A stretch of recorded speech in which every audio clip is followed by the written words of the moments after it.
They set up exactly 56 chairs for the funeral. I know, I counted them while everyone else cried. Karina chose silver-trimmed seats for the photos, but only 55 were filled. The empty one next to her, mine, reserved, then dismissed. She told the usher it would be too messy if I sat there, as if quietly planning a divorce while mourning her father wasn't already messy enough. So I stood in the back, not near her, not with family, not even among distant cousins. I ended up beside a dusty plant and a woman who once had a fling with Karina's uncle in the 90s. The program had my last name misspelled. No one offered me a tissue. When Karina stood to speak about her father, Glenn Darby, oil mogul, and the man who once said I smelled like drywall, she didn't mention me. Not once. Not by name, not by glance. Just cold detachment in a black silk dress and stilettos sharp enough to cut glass. Her tears were perfectly timed, not enough to smudge her eyeliner. When she finished, she leaned toward the guy in my seat and whispered something that made him laugh. Didn't recognize him, didn't matter.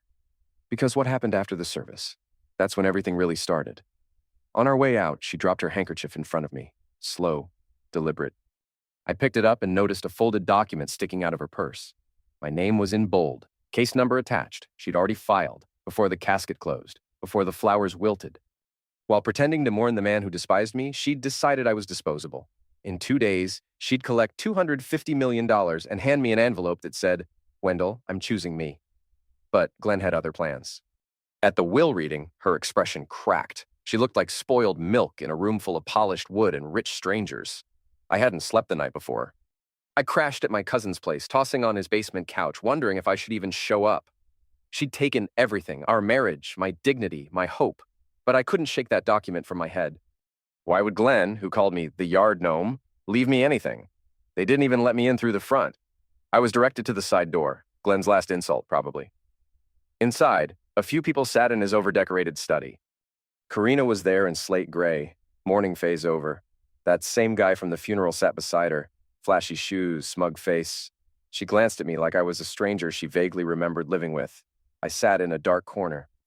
The lawyer arrived, holding a thick folder like it might explode. He cleared his throat. As executor of Mr. Glenn Darby's estate, I'll now read his final will, signed 2 months before his death. 2 months. Right after the last family trip, the one she insisted I skip. "You'll be bored," she said. I'd believed her. Not anymore. The assets sounded like a billionaire's shopping list. Homes, luxury cars, rare art. Then came the bomb. "To my daughter, Karina Elise Darby, I leave $1 million to be held in trust and managed by Mr. Bradley Vaughn." She blinked, confused. "Did you mean 100 million?" Silence. "No," the lawyer said. 1 million. The remainder of Mr. Darby's estate goes to another individual, named in this envelope. He opened it, one handwritten page. Then he read Glenn's words. "If you're hearing this, Karina, I'm gone, and I've seen what you've become. You stopped visiting unless there were cameras. You brought that man into my house like I wouldn't notice. You loved the money more than your father. So no reward." Karina said nothing, not a sound. Then the lawyer read the last line, "To the man who married my daughter knowing she might turn on him, the man who endured my mistreatment and stayed when most wouldn't, Wendell Thomas Carr receives everything else."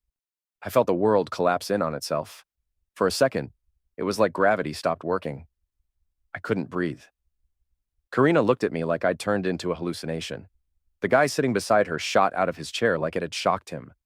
I was speechless. I hadn't asked for this. I never wanted a fortune. I wanted the version of life I'd built. Messy, normal, shared. I wanted our dumb Sunday crossword puzzles. I wanted our grumpy old cat. But none of that was relevant anymore, because now I owned a legacy worth $250 million. And the woman who had discarded me without looking back was suddenly avoiding my eyes like the floor had betrayed her too. I didn't stay for the rest of the formalities. I couldn't. I bolted for the nearest exit, desperate for fresh air, space, anything but that suffocating room. She came after me. I heard her heels scrape across marble like they hadn't in years. "Wendell!" she yelled, but I didn't slow down. I walked straight past the sculpture-lined path through the wrought iron gates and down the tree-covered road, because for the first time, I wasn't the one being abandoned. I walked for over an hour, not to be dramatic, not because I had no ride, but because my body needed to move or else I'd completely unravel. Even the trees seemed like they were whispering about me. The wind was heavier than it should have been. I didn't want his empire. What I wanted was the ability to rewind time. To go back 6 months and pay attention to the signs I'd dismissed. I wanted to stop myself from trusting her again and again. I wanted to stop myself before she changed her cologne, changed her tone, and said those awful, snide lines like, "You don't get the world I belong to." When I finally stumbled into my cousin's place, I collapsed on the edge of that awful fold-out couch, still wearing the creased shirt from earlier. The room smelled like old coffee and laundry. His kid sat in the corner watching cartoons about squirrels flying helicopters. I barely noticed. All I could hear was Glenn's final line echoing in my brain. To the man who stayed long after he should have left. I hadn't realized he'd ever seen me for who I was, and now he was gone. That night brought no rest either, but not from confusion this time. It was panic, the fear of suddenly being responsible for something massive and complex. I wasn't prepared. I didn't come from money. I came from clearance racks, secondhand sofas, and praying that gas would last until payday. I didn't even know how to talk to estate attorneys. What was I supposed to do with wealth so vast, I couldn't even count the zeros? Karina knew, though. She'd always known how to navigate power. The next morning, she was waiting outside the industrial building where I still clocked in. Yes, I went to work. What else was I supposed to do? She was leaning against her BMW like nothing had happened, like she hadn't detonated our lives. The same smugness painted across her face, the same cool confidence she used when manipulating department store returns. "We need to talk," she said, sliding her sunglasses onto her head like some courtroom diva. I barely looked at her. "There's nothing to talk about," I muttered, brushing past. But she followed me inside, right past the reception desk and my confused supervisor. She cornered me near the vending machine, close enough that the scent of her old vanilla lotion stirred up memories I didn't want. For a brief moment, I forgot everything. I remembered what it felt like waking up next to her and thinking I'd found the one. And then she opened her mouth. "You don't deserve this, Wendell." No apology, no regret, just venom, served cold. I blinked at her, stunned she had the audacity to say that out loud. She continued, tone quieter but sharper. "You think this is yours? You think this was meant for you? It wasn't. He was punishing me. That's all this is. You're a tool, Wendell. A placeholder. None of this is really about you." I laughed, not because it was funny, but because if I didn't laugh, I'd start trembling and never stop. "A placeholder?" I repeated. "That's how you saw me." She folded her arms. "You were a misstep I let drag on too long." That sentence, it left a scar I can still feel in my chest, a mistake that lasted too long. Before I could react, before I could find words that would match that cruelty, she pulled a thick file out of her designer tote. The folder was stuffed with legal forms, brightly highlighted paragraphs, and neon sticky notes like a set of legal fangs. "This is a revised proposal," she said calmly, "for splitting the assets. You don't need everything. Let's be honest, you don't even know how to handle this kind of wealth. You'll lose it. Let's avoid that disaster." "Is this a warning?" I asked, voice colder than I meant. "It's an offer," she replied. "A way for you to exit gracefully, before you embarrass us both." And then she smiled. That fake, calculated smile. The one she used on waiters to get free dessert. The one she used on my parents to win them over years ago. I didn't take the folder. I couldn't. My fists were tight at my sides, not out of rage, but humiliation. Because part of me believed her. A deep part, buried beneath years of compromise, whispered, "She's right. You don't belong in that world." But there was another voice, too. A quiet, shaky one I'd ignored for years. It said maybe I do belong. Maybe Glenn saw something she never did. Maybe staying, when it hurt, when it was lonely, meant I was stronger than she ever realized. Maybe invisible loyalty was worth something after all. She pivoted sharply, heels clicking with that practiced confidence, still holding the folder. "You'll reach out," she called back without looking. "You always do." But this time, I didn't. Because for the first time in my life, I had something that leveled the playing field. Power. And Karina? She hadn't put her tricks away, but I wasn't playing defense anymore. By week's end, everything around me felt fake. I was still punching the time clock at the depot, still scraping the bottom of budget cereal bags in my cousin's basement, and still receiving perfectly crafted messages from Karina pretending she was doing me a favor. She didn't grovel. She never did. She negotiated like a broker at war. Her text came polished and empty. "Let's keep this civil, no need to drag things out. Think about the press." The press. As if anyone cared about the guy who once traded dryer repairs for a plate of ribs at a block party. Still, somebody was paying attention. Because by Friday, I got a call from one of Glenn's lawyers. Not the gray-haired one who read the will. This guy sounded younger, less sure of himself. He asked if I could stop by the office to review supplementary paperwork. I asked, "What kind of paperwork?" He just said it's related to the inheritance structure. You'll want to see it. The address was in a sleek tower downtown, the kind of glass and steel building I used to walk past on lunch breaks, assuming I'd never belong inside. The front desk ignored me. I sat on a couch, more expensive than anything I owned, sweating through my button down and praying I didn't leave a stain. When I was ushered into a frosty boardroom, someone handed me a sealed folder, then quietly stepped out to give me privacy. My name was typed on the cover in bold. I opened it and flipped through, most of it legalese I didn't even pretend to understand, until I reached the section labeled Addendum, Terms of Inheritance. That's when I learned Glenn wasn't just petty. He was precise. His money came with a blueprint. Almost 40% of the total estate, millions, was placed in a locked trust under my name. But it wasn't automatic. There was a clause. That part of the inheritance would only activate if I remained legally divorced from Karina for a full 18 months. If I ever got back together with her, on paper or otherwise, I'd lose the whole portion. And where would it go? A dog sanctuary. For abandoned pets. I read it again and again, 3 times total. Each time with growing disbelief. Glenn had crafted a financial booby trap that punished me if I ever took her back. Not just a will, an ultimatum from beyond the grave. A loyalty test dressed as a windfall. Tucked at the very back, there was a scanned note, scribbled in Glenn's unmistakable handwriting. Wendell, if you feel tempted to re-enter the cage, remember, you were never her pet. She only knew how to feed you. Don't ever let her collar you again. GD. It was both insulting and bizarrely poetic. The man who once ridiculed me for folding his daughter's towels was now posthumously calling me worthy of freedom, and all I had to do was stay gone. I should have been thankful. I should have felt victorious. But I didn't. I felt sick. Because Karina had come back. Not out of love, but out of fear. This wasn't about reconnection. It was strategy. It was manipulation. She hadn't changed. She was cornered. That evening, her call went to voicemail. I didn't play it. The next morning, I spotted her car again, parked outside my cousin's place. Same model, same leather coat.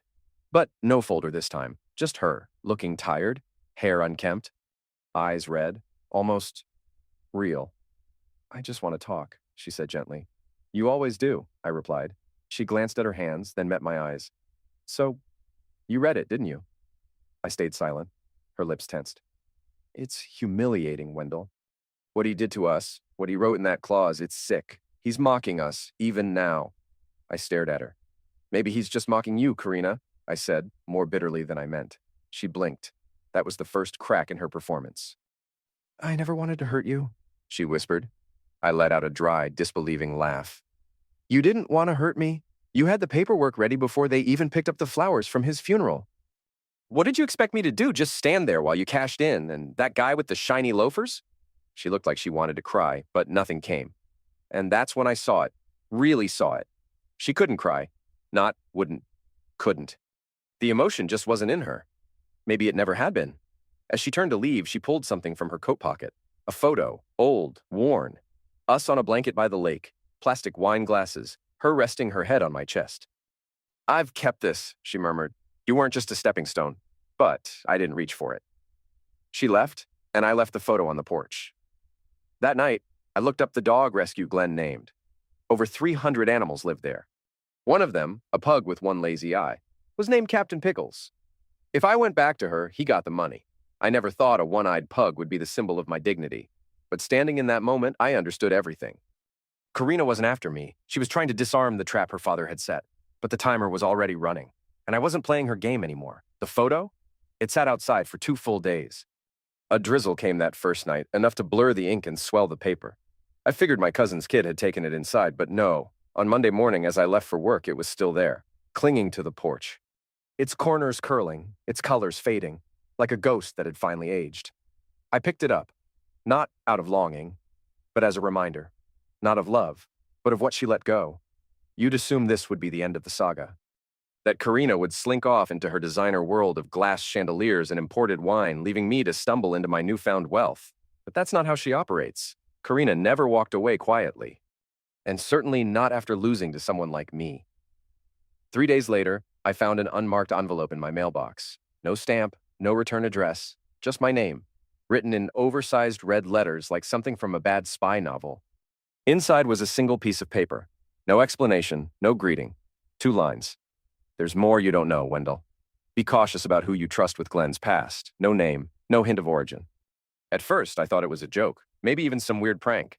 Then I considered Karina. It had her flair for drama, but not her tone. She didn't do subtle. She didn't drop hints. Karina demanded. She dictated. That night, I stayed up tearing through every document and folder the estate lawyers had handed me. Up until then, most of it had just overwhelmed me. Legal terms I barely understood and numbers too big to feel real. But now I read like my life depended on it. And then I found it. It wasn't tucked inside a formal contract or buried under complicated financial codes. No. It was sealed in a manila envelope marked Miscellaneous Communications. Inside were several printed emails from Glenn's private server. Most were irrelevant, staff updates, assistant reminders, but one thread stood out. The subject line, Karina's request. Urgency noted. It was written by someone named A. Whitley. The message was cold, stripped of emotion. We've reviewed the request. As per our original agreement, document destruction cannot proceed without signatures from all listed trustees. At present, only one signature has been received. Destruction will not continue until the second is secured. At first, I didn't get it. Destruction? Trustees? But the email was dated just 2 weeks before Glenn passed. I scrolled to the start of the chain, and there it was. Karina had submitted a formal request to have a document eliminated. The file's name, Addendum C Disqualification Clause. I didn't need to be a lawyer to figure it out. I printed every page and called the estate's attorney at first light.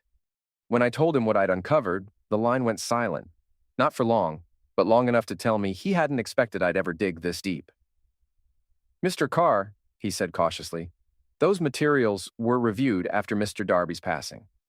The clause remains valid. As you're aware, no revisions were made to the will following his last notarized version. So she tried to have it removed, I muttered. She contacted us, yes. But the clause still stands legally. I ended the call and sat for what felt like hours, just staring into space. She hadn't just left me. She knew what her father had done. She'd known about the clause. She tried to erase it before he died. That photo she brought, the surprise visit to my job, the soft voice, the forced memories, it wasn't about reconciliation. It was about cleanup. That night, her name showed up on my screen again. I didn't pick up, but I let it go to voicemail. Her tone had changed. It was tighter, colder, controlled, but barely. She knew she was losing control.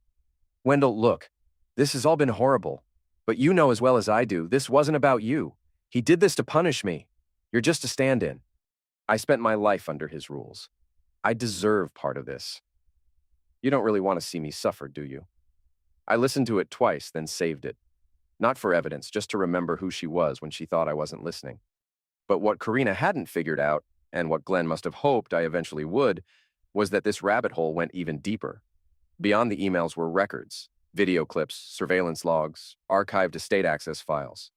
And one entry caught my eye, a video file dated 3 days before Glenn's death, labeled Library July 10th. I hadn't even known there was a library on the property.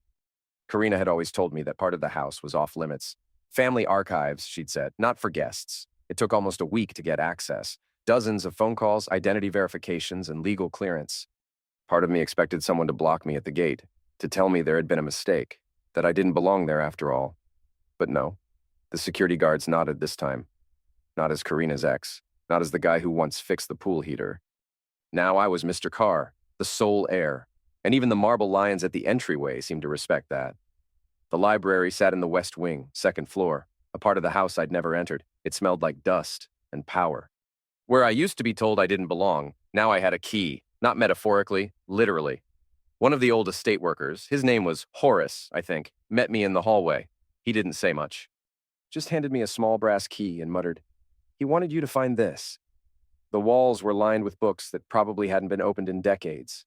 In the corner sat a faded leather globe, cracked and peeling.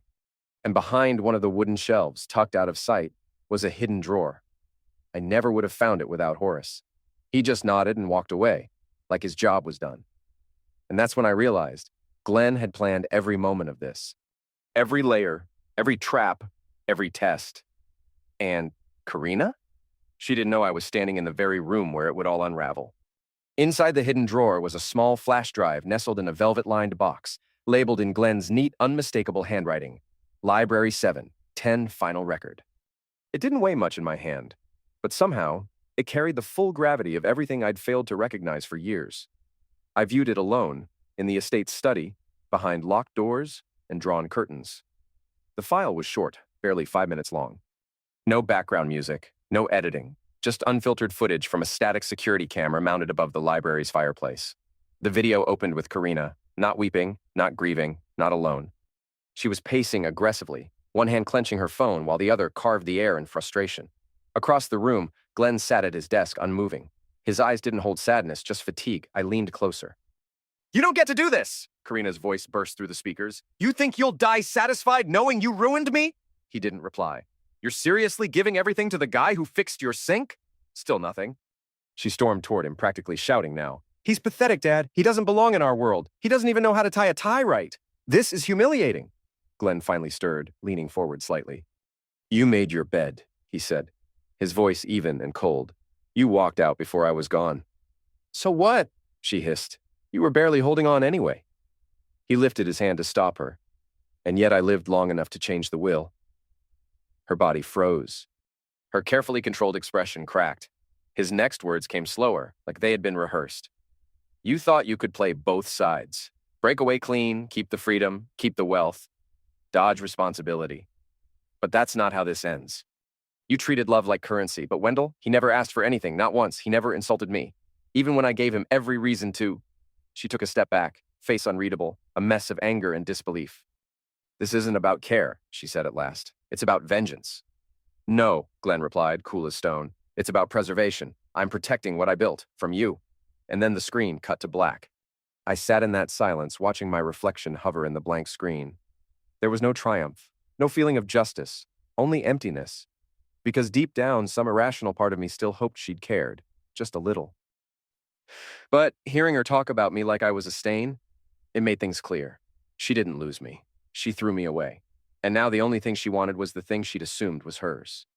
What Karina never realized, and what Glenn had likely counted on me discovering, was that she hadn't just lost an inheritance. She'd lost her last advocate, because there was more. Tucked behind the files, beneath layers of estate records, deeds, and financial memos, I found a sealed envelope marked, "Private read only after death." Inside was a final message and a medical document. What I held wasn't just a final jab from the grave. It was a warning. I didn't open it right away. My hands shook, not from fear, from the weight of what I already knew in my gut. I've never had patience for suspense. I spoil movies for myself just to skip the tension. But this wasn't fiction, and it bore Glenn's initials. The note was handwritten, rigidly formatted in all caps. His letters were sharp, mechanical, like he'd carved them into the page. "Wendell, if you're reading this, I'm gone, and you've decided not to fall back under Karina's influence. Good. She never saw your strength, but I did. This isn't a confession. It's a suspicion. I don't believe my death was entirely natural. I know my daughter. I know what she becomes when she's desperate." That sentence stopped me cold. I don't have evidence, only instinct. Before the family retreat, my health was solid. All my doctors agreed, but something changed after that weekend. Chest tightness, dizziness, weakness. She brought me some special tea, said it would cleanse me. I vomited the first night, never drank it again. I kept quiet. What father accuses his daughter of poisoning him? But Wendell, if I didn't go peacefully, promise me one thing. Don't let her leave untouched. I put the paper down and stared at the polished wood grain beneath it. This wasn't legal testimony. It wasn't even an accusation. It was a final thought from a man who had spent his entire life studying motives. I wanted to dismiss it. To say Glenn had imagined it, that grief had made him paranoid. But I couldn't. Not after watching that footage. Not after hearing her venom. Not after seeing how badly she wanted that clause gone. And then it clicked. Horace had shown me the server logs during the tour, barely mentioned them. Each entry logged who accessed which rooms and when. I ran down to the entry hall and found Horace. I asked to see the records again. He paused, his eyes narrowing. Then I showed him Glenn's letter. He didn't ask questions. He didn't hesitate. He just gave a slow nod and led me straight to the terminal. Because now, the game had changed. Glenn had left more than a will. He had left a trail, and I was finally following it. We pulled up the surveillance log for the weekend of the retreat. Glenn had made a note of Karina's movements. 6 visits to the kitchen, 2 to the guest room. once to the library, and 7 times into his private suite. All between midnight and 4 in the morning. 7 entries. 7 times she walked through that door. When I asked Horace how often guests were allowed in that part of the house, his reply was blunt. Never. Only by direct invitation. And that was all I needed to hear. I knew Glenn. He wouldn't invite Karina into his private space after midnight. Not even once, let alone 7 times. It wouldn't hold up in court. No solid proof, no case for the cops. But it was enough. Enough for me to understand her sudden interest in reconciliation. Her visits, her voicemails, they weren't born of sorrow. They came from fear. Not fear of losing a legacy. Fear that I might figure out how quickly that legacy had become available. Fear wrapped in designer perfume and insincere smiles. So I did something she never expected. I called her. She answered instantly, voice unsteady like she'd been sitting with the phone in her hand all day. Wendell? I saw the recording, I said. From the library, and I read the letter. Silence. Then, almost inaudibly, she replied, You weren't meant to find that. No, I agreed, just like you weren't supposed to be sneaking into his room in the middle of the night. She inhaled sharply. You don't understand what you're implying. I understand exactly, I said, and so do you. A pause. Then that familiar edge returned, cold, measured, calculated. What are you after? She asked. It was the first time she didn't hide behind a fake apology. That's when it hit me. Karina didn't believe in remorse, not in family, not in loyalty. She believed in bargaining chips, in leverage. So I gave her none. Nothing, I said. I'm not asking for anything. I'm not offering silence. I won't protect you. No hush money, no shield. You'll spend the next year unsure whether I'll go to the police. You'll smile in public, but you'll flinch at every knock on the door. Her voice cracked. Wendell, please. I ended the call. In that moment, I felt stronger than I ever had. And I wasn't finished, because Glenn hadn't just left me a fortune. He'd left me a tool. I never planned to be wealthy. I never imagined I'd be in a courtroom half a year after my wife walked out, listening to attorneys debate security recordings, clauses, and herbal tea. I never dreamed I'd stand silently while Karina, flawless, untouchable Karina, crumbled under oath before a room full of strangers. But Glenn always did appreciate poetic justice. I didn't go to the authorities right away. I waited. I paced myself. I let her think I was bluffing. Let her unravel quietly in her high-rise apartment with her wine and spreadsheets. And while she tiptoed through her life, waiting for fallout, I started building a case. I hired the same investigator Glenn had once trusted, someone who had worked with the Darby family for years. He already suspected Karina. He pieced it all together. Dates, transactions, receipts from a boutique wellness supplier known for selling detox powders. The same products Glenn had taken, then stopped. The same powders we turned over to the lawyers handling the estate. Things moved fast after that, quietly, efficiently. Karina received formal notice of civil proceedings, allegations of tampering with estate protocols, attempted destruction of protected legal documentation, and manipulation of inheritance conditions. This didn't go criminal. It wasn't about punishment, it was about truth. In the courtroom, the power of Glenn's legacy landed like a sledgehammer. Karina had come prepared to fight. She walked out shattered. The judge upheld the will's full structure, the trust design, the addendum, the digital evidence, and Glenn's own written testimony.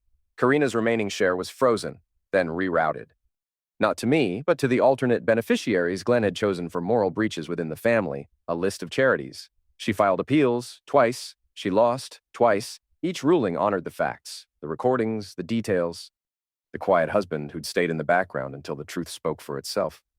And me? I didn't go on a spending spree, didn't disappear to Europe, didn't hire a staff or buy a mansion.